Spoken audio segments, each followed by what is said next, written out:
The Geneva Environment Network has the pleasure to welcome you today for an information sharing session on activities related to the environment that will take place during the 52nd session of the Human Rights Council, which is starting at the end of this month in Geneva and will conclude in early April. For those who don't know me, I am Dana Rizzoli, the coordinator of the Geneva Environment Network, a network of more than 100 institutions or secretariats based in Geneva, contributing to making this region one of the global hubs for environmental governance. And we have around the table here in Geneva and online a lot of representatives from those institutions. Since a couple of years, the Geneva Environment Network publishes for each session of the Human Rights Council a webpage that summarizes the environmental agenda and of the related session and their outcomes. As you can see on the screen, the information collected on this page is compiled by our team in cooperation with our partners, many who are around this table, so partners who are engaged in the human rights agenda. The objective of today's information sharing session is to discuss and share information on planned environmental related activities at and around the 52nd session of the Human Rights Council, such as in-person and online events, publications or exhibitions, among others, and exchange on possible synergies. They will feed our Gen page, which provides an updated calendar of these environmental related events, as I have already mentioned. And inputs are welcome from all stakeholders. A submission form is available on the webpage and has been shared also in our weekly newsletter. And the link is being shared on the chat for who is online with us. It is also to be noted that the Special Rapporteur on Human Rights and Environment reports to the March session of the Human Rights Council. And we have here with us Victoria, who is assisting the Special Rapporteur. And it's also important to remember that this is the second session since the United Nations General Assembly adopted a resolution recognizing the right to a healthy environment. Environment is therefore an important topic for this upcoming session. We will start, and is becoming important at each session, of course. We will start the event by hearing two leading experts to update us on recent achievements and what to be expected. And I will start by giving the floor to Benjamin Chashter, who is a human rights officer and an environment team leader of the Office of the High Commissioner for Human Rights. We will hear from Ben why it's also important to have such information sharing sessions ahead of the Human Rights Council sessions. So with that, Ben, the floor is yours. Thank you very much, Diana, and thank you everybody for joining us here today, and our thanks to Geneva Environment Network for organizing this session.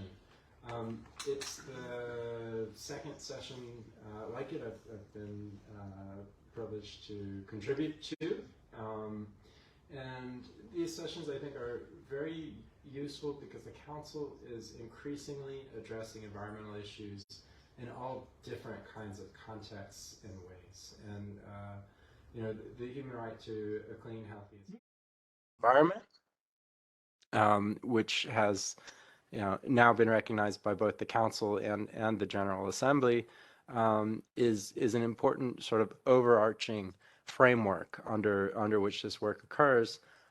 But having these discussions in advance of the Council creates a space for us to exchange, to have a better understanding of exactly what will be happening where. And you know, there's just so much going on. I mean, the last session of the Council, we had resolutions on NHRIs and climate change, a panel on youth participation in climate change, a resolution on the legacy of nuclear testing in the Marshall Islands, among other things. And all of these things are happening in a Council, not in a vacuum, but in the context of the broader push to address environmental issues from a human rights perspective.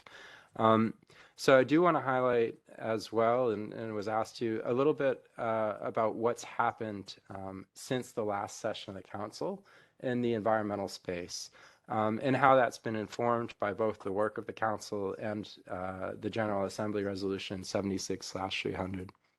So we had UN Framework Convention on Climate Change, the 27th Conference of the Parties to the UNFCCC, and we had the 15th Conference of the Parties to the Convention on Biological Diversity. And in both of those outcomes, we have, for the first time, the right to a clean, healthy, and sustainable environment being clearly reflected. And I think that's a really important example of what the office and our partners within the UN system are trying to do in terms of advancing coherence across the different streams of work and areas of work of the United Nations under this overarching umbrella of the human right to a clean, healthy, and sustainable environment. So we're very pleased that at UNFCCC COP27, the outcome, the COP27 cover decision, includes the right to a clean, healthy, and sustainable environment. It's the first time that right has been included in a COP decision, and it's also the first time in a consensus, a pure, consensus decision that we have the right to a healthy environment appearing. And all of that is coming really from the longstanding work of the core group here at the council with HRC resolution 4813, feeding into GA resolution 76/300, and now into both the UNFCCC and CBD COP outcomes. So I'm not going to go into too much detail because I know we don't have a lot of time, and we do want to focus on and hear from everybody about their plans for the upcoming council session. But I wanted to share that sort of as an example of how the work and efforts here in the council can make an impact in other parts of the work of the United Nations. And we had a very strong outcome in terms of CBD COP 15, as well from a human rights perspective. Now, it doesn't have everything that we would like to see in there, and certainly there are things that could be improved, but it is a huge improvement from the Aichi targets in terms of clearly reflecting human rights, the right to a clean, healthy, and sustainable environment, the rights of indigenous peoples, gender equality, so on and so forth. And so again, we need to view these processes as part of a broader ecosystem in which we're working on the right to a clean, healthy, and sustainable environment, and make those connections as well. I just flagged that the office has had a new High Commissioner take over since last we spoke in this context as well. High Commissioner Volker Turk is a very strong advocate on environmental issues. He was very actively engaged in our work related to both UNFCCC COP27, CBD COP15, and also the plastics negotiations process, which is ongoing. And he's taken a real strong interest and made it clear he'll continue, like his predecessor, to prioritize work on these issues. So turning now to the council, I think you're going to hear more and perhaps better informed updates from my colleague Victoria, particularly with respect to the work of the Special Rapporteur on Environment, and you're also going to hear from Soo-Young. I'll just flag that, again, we have a tremendous variety of important thematic issues on the agenda of the Council. We're also expecting a number of side events related to human rights and the right to a clean, healthy, and sustainable environment to take place during this session of the Council. And I think this is a really useful space for sharing those plans, so we can all have a clear sense of how to plan our agendas in the coming weeks of what will be a very busy Council session. So just to flag thematically, I'll leave the update on the Special Rapporteur to the work of the Special Rapporteur to Victoria. There will also be the presentation of the report on climate change and housing from the Special Rapporteur on housing. There's a panel summary from the panel that took place in June of last year, or July maybe, on climate change and its impact on the rights of people in vulnerable situations. There's work on defenders, on food, a lot of things that will be coming up, and we'll hear more about from others. Thank you. Thank you, Ben. We have seen indeed that the new commissioner is a strong advocate of environmental issues. He has been vocal, I think, on all environmental negotiations that have been taking place since he joined the office. To complete the words of Ben, it's our pleasure to turn to our colleague So-Young Wang, who is currently in Nairobi but will be in Geneva with us at the end of this month. So-Young is a legal officer at the United Nations Environment Program, where she focuses on human rights issues. And So-Young, the floor is yours. Okay, thank you very much, Diana, and also thank you, Ben, for giving a good overview about what's been happened, which was a lot for the past few months. So mainly I was asked to why UNEP is engaged. So first of all, I was asked to elaborate on why it is important for UNEP to engage with the Human Rights Council.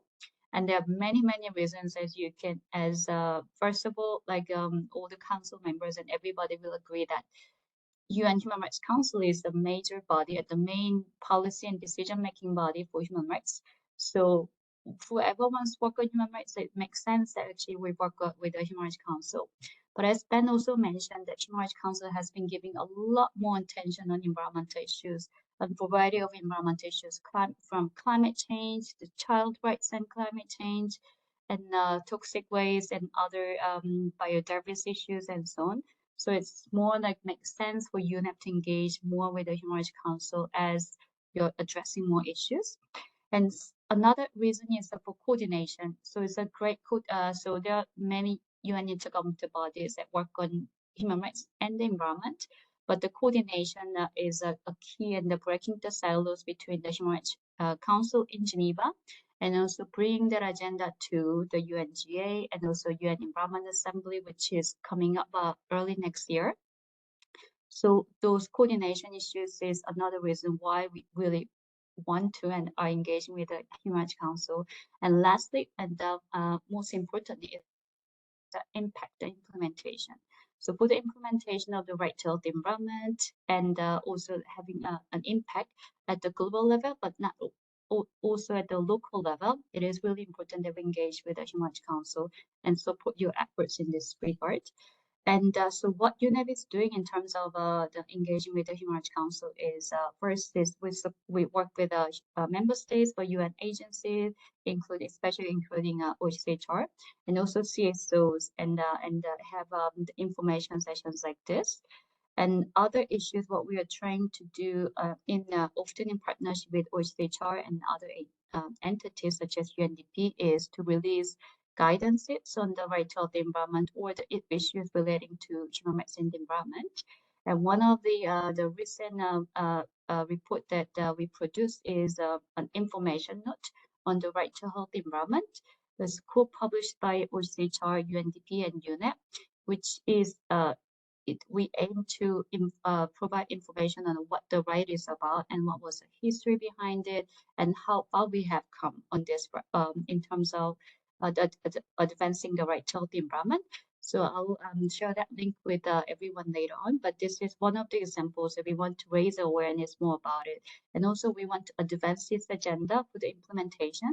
So two upcoming reports coming from UNEP, which we are hoping to actually release it and have a launch event at the Human Rights Council in the first or the second week of the council, is a one-user handbook on how to engage with the human rights mechanisms for civil societies or MEA parties or anyone who is new to this area, because I think this is a really well understood area at the Human Rights Council in Geneva, but it's not so much in elsewhere. So we wanted to we are publishing this handbook to increase understanding and the practical guidance on how to engage with others. And the next one is the stock taking on the recommendations from treaty bodies and UPR processes and special procedures in relation to environmental issues. So that we've done the extensive research on this, what kind of recommendations have been received so far from each committee, each human rights committee, and also the UPR processes in terms of all different environmental topics. So all these reports are coming up. So I hope you stay tuned. And other side events will inform you guys a little bit with more details once we know about the exact date and the time and the speakers and so on. But we hope to have a side event on this issue and also release these reports that we mentioned. So yeah, so thank you very much for always inviting UNEP with this and also for organizing this great information session. Thank you. Back to you, Diana. Thank you very much, So Young, and we look forward to have you in person at the end of this month in Geneva. We'll now start our tour de table on the agenda of the upcoming session. I will ask who is in the room to raise their hand and who is online who would like to contribute to this discussion also to use the tool available to raise the hand. And we will start the tour de table by giving the floor to Victoria Aberg, who is one of the two colleagues who supports the mandate of the Special Rapporteur on Human Rights and the Environment, who will be with us in Geneva in March. So Victoria, the floor is yours. Thank you so much, Diana, and thank you so much, Ben and Suyang, for giving a great overview so far. As Diana mentioned, I work with David Boyd, the Special Rapporteur on Human Rights and the Environment, and this upcoming March session is it's the moment when he will present his reports to the Human Rights Council, and he will be here in Geneva from the 6th of March until the 10th with previewed session. I mean, these can always move a little bit, but the presentation of his main thematic report on women, girls, and the right to a clean, healthy, and sustainable environment, at the moment foreseen for the 9th of March in the afternoon. So this is his main event. Also, as you might be aware, he conducted this year 2 country visits. He visited Portugal and he also visited Slovenia in September and October. This was a bit following up on the recognition of the right to health and environment to assess in situ the situation of 2 countries who were 2 of the first countries in the world to have recognized this rights in their constitutions and to draw some best practices and examples. And both of these reports, they will also be discussed at the council. And then, as also some of you might be aware, David this year was also mandated to host an expert seminar on the prevention of pandemics. Some of you were involved, including UNEP and OHCHR, and the outcome of this, or the summary report of this expert seminar that took place in October, will also be presented during this session. David is also, the mandate is also aiming to host a side event, like Suyang mentioned, and as also some of you might know, it's been kind of hard to get rooms and to get specific dates that we'd hope for, but we're aiming for the 10th of March at this point in the afternoon, either at the Palais or potentially in the H building. But this will be on the topic of his report, i.e. on women, girls, and the right to healthy and sustainable environment. Just more broadly, David now, or the mandate looking ahead, is soon or shortly in the upcoming week reaching out with a new call for input. His new thematic report will be on the procedural elements of the right to a healthy environment. This is a bit with a broader aim of also, just like others are doing, beginning to look more at the implementation of this right. So he's looked more at the substantive elements so far in his term, and now he'll do a report on the procedural elements, looking then to provide a report on implementation and even potentially producing, this is his ambitious goal at the moment, to produce 7 different guidances for target audience on the implementation of the right to a clean, healthy, and sustainable environment. So this is what I would say at the moment. There will also be a resolution, not directly related to the mandate, but on the topic of environment or human rights, or now on the new right potentially. And this is a substantive resolution that will also be looking at. It's the core group that's working on this one. Thank you. Thank you, Victoria. And if we have colleagues from the core group, from the permanent missions online, I don't see Michael, who was supposed to be here, but other member states are. Please raise your hand. I just wanted to mention that 8 March is also Women's Day, as you all know, and we are planning an event here at the Environment House early in the morning, where we will also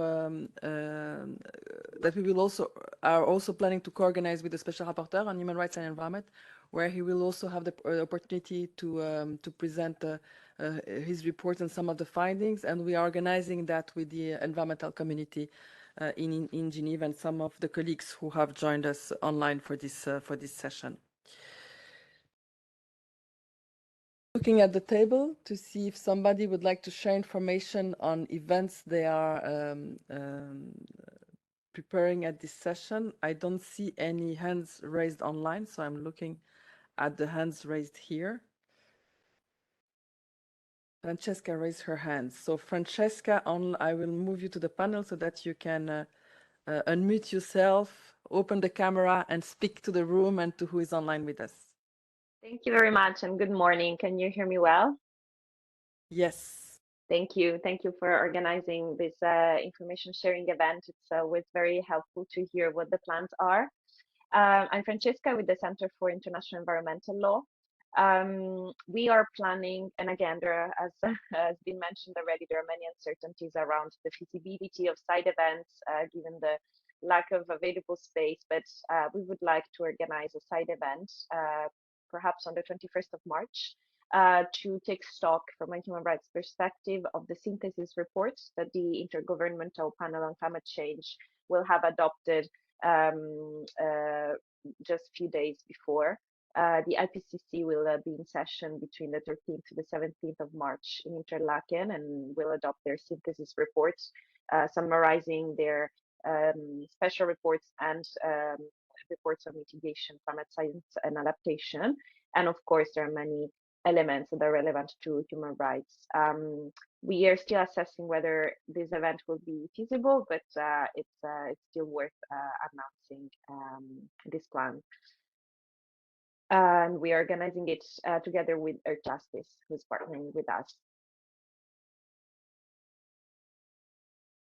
Thank you very much, Francesca. Yves, you raised your hand. Just on the IPCC report, I wanted to mention that the official launch of the report is going to be online. It's going to be a press conference, and it's going to happen on the Monday, I think it's a Monday, the 20th of March. The meeting was supposed to be in Geneva, but it's now in Interlaken. So we might do a multi-stakeholder event also to launch and discuss the findings of the report in Geneva, but this is still being discussed with the IPCC Secretariat. Yves, you asked the floor, so the floor is yours. Yves Lador, I'll let you introduce yourself also. Thank you very much, Yves Lador from Earth Justice. And first, let me thank the Gen for this event, which is very, very useful to give us some visibility of what's going to happen on environmental issues at the Council. And just to first follow up on what has just been said about the IPCC, as we are also co-organizing this with Ciel, it will be to focus more on the human rights aspect and what could be discussed. So if ever you have also yourself your side, and this is precisely what is very important to have this kind of information sharing session, is that if ever Jen is also organizing something, I suppose that it's going to be on a wider scope of review of the report. So it'll be interesting to see how we can coordinate this. And of course, we are submitted to the availability of the scientists who will come. Some of them will fly back from Zurich and not from Geneva, so it won't be able to have them back here in Geneva. So we'll see how it is possible. Because of course we don't want to just repeat what everybody is saying. We want to be able to provide some additional specific information that are particularly of concern for the approach on human rights. Having been said that, first of all, on the different announcements also which have been made, if I understand, and I really want to thank Victoria about this information concerning a possible resolution. I don't know if other states who are here around the room or listening can also confirm that, because there were some discussions about that. So we really look forward. That would be a very, very important element. And perhaps, and I don't know, Victoria, if you have more information about that, but the idea would be perhaps to propose like a seminar or some kind of a follow-up of that sort, so that everybody has a bit of an idea. And I hope it's still going forward. And we had also heard, and I don't know if anybody here around can help in clarifying this, that there might be also a high-level segment on such an issue. So I don't know if there's any possibility. We've also heard about some dates, so I don't know if this is still on or not. But of course, it will be very, very important, because that's going to be the first, that would be within the very first week and the very first days. So it's important to make sure that we all mobilize on this if we do have ministers taking the floor on such an issue. And I want to thank also Jen for, and I'm going to ask you.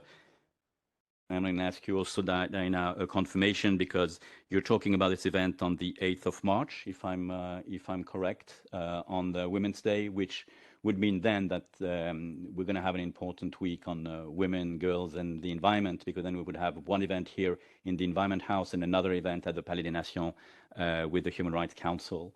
And I think that's great news, because it's really very important to give as much publicity as possible to the report of the Special Rapporteur on Human Rights and the Environment on the issue of women, girls, and the environment. So really looking forward to that.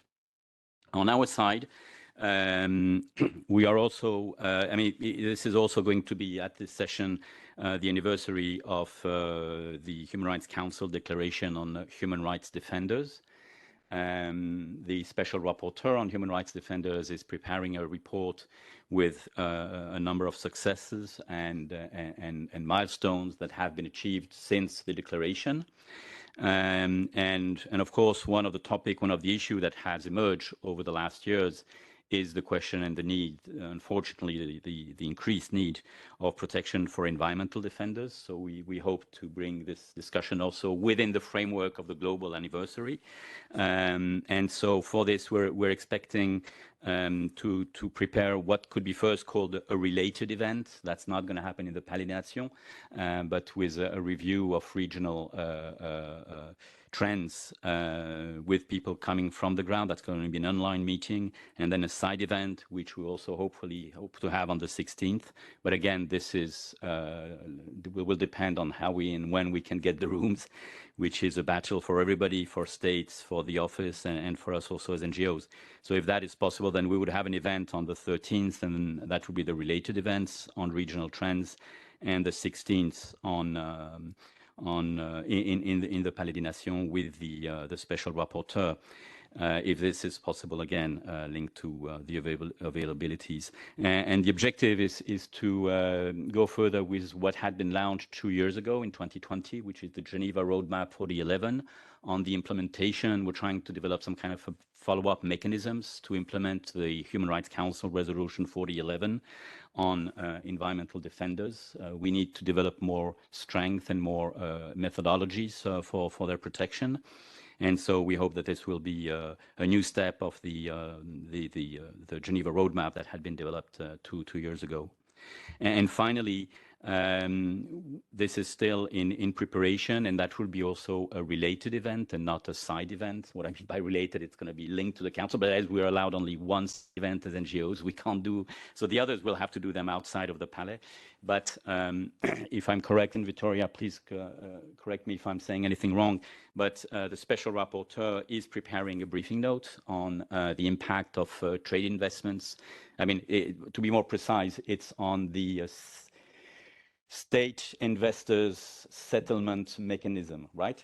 So that I don't make any mistake. And we think it's a very important issue.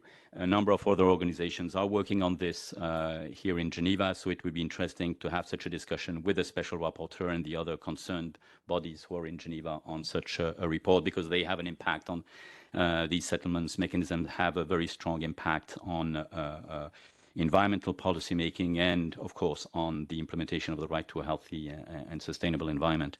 So we look forward. We don't have a date yet because this is still under preparation. And I think that's it on my side. Thank you, Yves, for the update. Don't hesitate to raise your hands. We have Joseph Burke from the Universal Rights Group who has raised his hand online. So we will give him the floor. And in case we have many people online, and in case, Yves, can you switch off? And in case we member states from the core group didn't put their country name close to their name, I know most of the colleagues there, but I don't see their names online. Don't hesitate to raise your hand. With that, Joseph, over to you, and don't hesitate to introduce yourself when you take the floor. Sure. Thank you so much, and thank you everybody for holding this event today. My name is Joseph Burke, and I'm a researcher at the Universal Rights Group. I'm currently based in Nairobi, but I will be in Geneva for the council. And we are planning on holding a side event on environmental democracy in Africa and the push for a regional treaty here on the continent, similar to Escazú and Aarhus. And while it's still in the very early stages of planning, we are looking at different states that could potentially be co-sponsoring it. And we believe that it will be the second week of the council. And we still have a lot to do, but we're looking at basically gaining support for this push for a treaty here in Africa and looking at lessons learned from other processes. So once we have more information and once we have more planned on it, I'll be able to send more information to everybody, but just wanted to give a quick update on that to everybody. Thank you. Thank you very much, Joseph.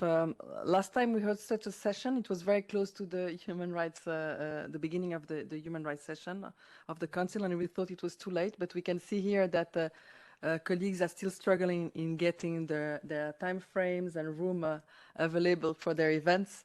So the information will be shared later. Looking at the room, I still don't see hands up. I don't see hands up. If you don't find the little tool online, don't hesitate to leave a message in the chat, and I move you to the panel. But I'm turning to Victoria. As Yves directly asked you questions, I'll let you reply to Yves. Well, thank you. Thank you for the questions, Yves.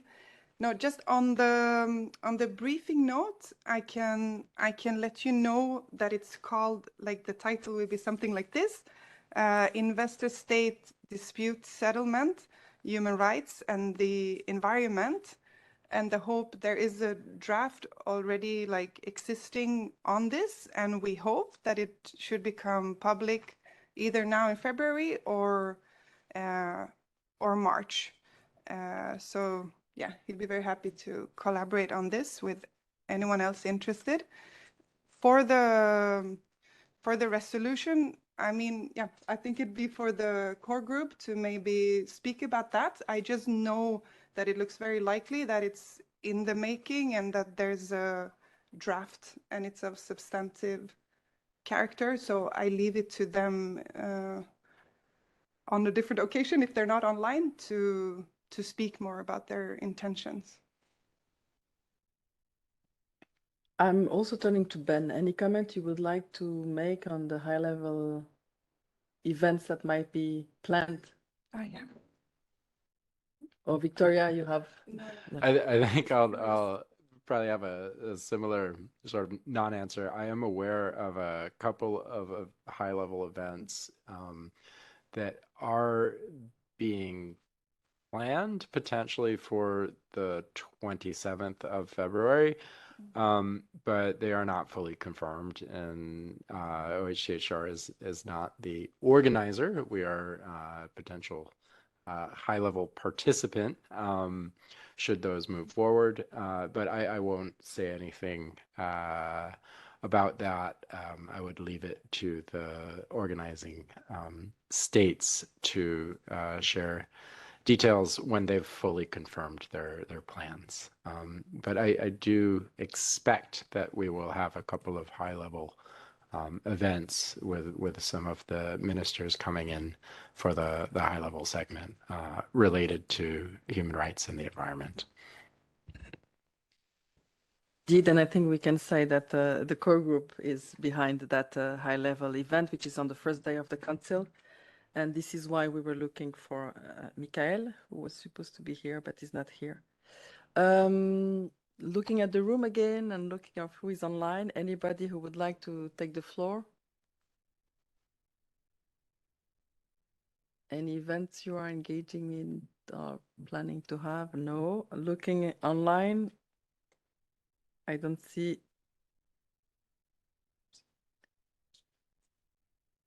So I remind you that we have, as I mentioned at the beginning of my introduction, but some of you joined later, that we have on our website a form, and I think we can again share the link in the chat, where you can submit events so that we can publicize them. And one of the ideas of having this session, of having these discussions, is not only to create synergies among the actors who are planning events, but it's also to avoid that we all plan our events on the same day at the same time, so that we can all attend the events other colleagues are organizing, and also to create synergies in case some of those events focus on the same topics. But generally, as we work all together, we try to avoid that. But it's also important to mention that. We have seen in the past that we had exhibitions lunches during a side event that was on the same topic, and this is why the share of information is also very, very important. And so the special rapporteur, he's with us the second week of the council. So he's here from the 6th to the 10th. Yeah, so the full week, so to say. So the full week, and he's engaged in many also bilaterals and other events. Yes. So of course, this is also something important in case you would like to be on that agenda. Yes. Victoria and her colleague are the right people to contact. I don't see any other hand raised. Anybody else here who would like to add something? Ben and So-Young, do you want to add something more to the discussion? Of course, for who is with us in Geneva, we have coffee, tea, and we will continue the discussion once we close the event. But first, I want to give a chance to Ben, and let Ben please take the floor, and then So-Young, you can take the floor. Thank you very much, and thanks for everybody joining for a really interesting and useful discussion. I wanted to maybe flag something that's happening before the council, which is the meeting of the advisory committee of the Human Rights Council, where they will be talking about a draft study related to geoengineering. So that's something as well to keep your eyes out for. And that meeting of the advisory committee is from the 20th to the 24th of February. And also just wanted to thank you all again, and invite you to be in touch should there be anything we can help or support with. Indeed, Ben and Victoria, you are two among the key people who are to lead when we talk with environmental issues related to the Human Rights Council in Geneva and other human rights processes. So, Jung, the floor is yours. Okay, thank you, Diana. I don't have much to add. I just want to say thank you for organizing this meeting. We find it really, really useful. And I just forgot to mention one thing about the UN Environment Assembly, which will be taking place next year around this time. So the decision is to focus on the solution-based approach to the triple environmental crisis. But then also when you read actually the contents of it, it also talks about advancing the right to a clean and healthy and sustainable environment. So I think the Council resolution and the GA resolution and how that's also affecting the UN Environment Assembly decisions and also upcoming theme of the UNEA is, I think that's very encouraging. And we'll keep you posted about what how the preparation for UNEA is taking place. Thank you. Back to you. Yeah. Thank you very much, Young. And I would like also to mention that I see our colleagues from another important human rights and environment body in Geneva, the Aarhus Convention, who are sharing the links of the events they have planned, the upcoming events. So we will also, he's shared it only personally with me. So we will also share this one with everybody. And so for who is with us online, just to mention also that I'm doing that. All the information that was shared here and the links that were mentioned are available on the webpage of this event, and we can share that again. We have a weekly newsletter updating the international community in Geneva and abroad of what's happening on the environmental agenda in Geneva. We try to be as exhaustive as possible, but there's a lot happening, so it's not always an easy task. So don't hesitate to come back with us when you're planning things, and we look forward to see you at other events we are organizing. We will be involved in some of the side events to the Human Rights Council, supporting some of the colleagues that you heard today. But we are also engaged in many other topics. And if you're interested, tomorrow we are hosting a discussion here on the environmental footprint of the UN system, presenting the last findings of a report that was issued last December. So you are welcome to join us. And I know that Ben's team and others have been also contributing to this report. But there are many other topics we are addressing, and so we look forward, those of you who focus on topics that are larger than human rights, to see you at those events also. Thank you very much for your participation. And for those who are here in Geneva with us, let's have a coffee and discuss bilaterally, continue the discussion bilaterally. Thank you very much. Thank you for Ben and to Victoria here in the room and to So-Young online. And for you who join us here at the Environment House, and for those who join us online, and for those who will later see the video of this event, and for the team who always very dedicated in preparing all these events. Thank you.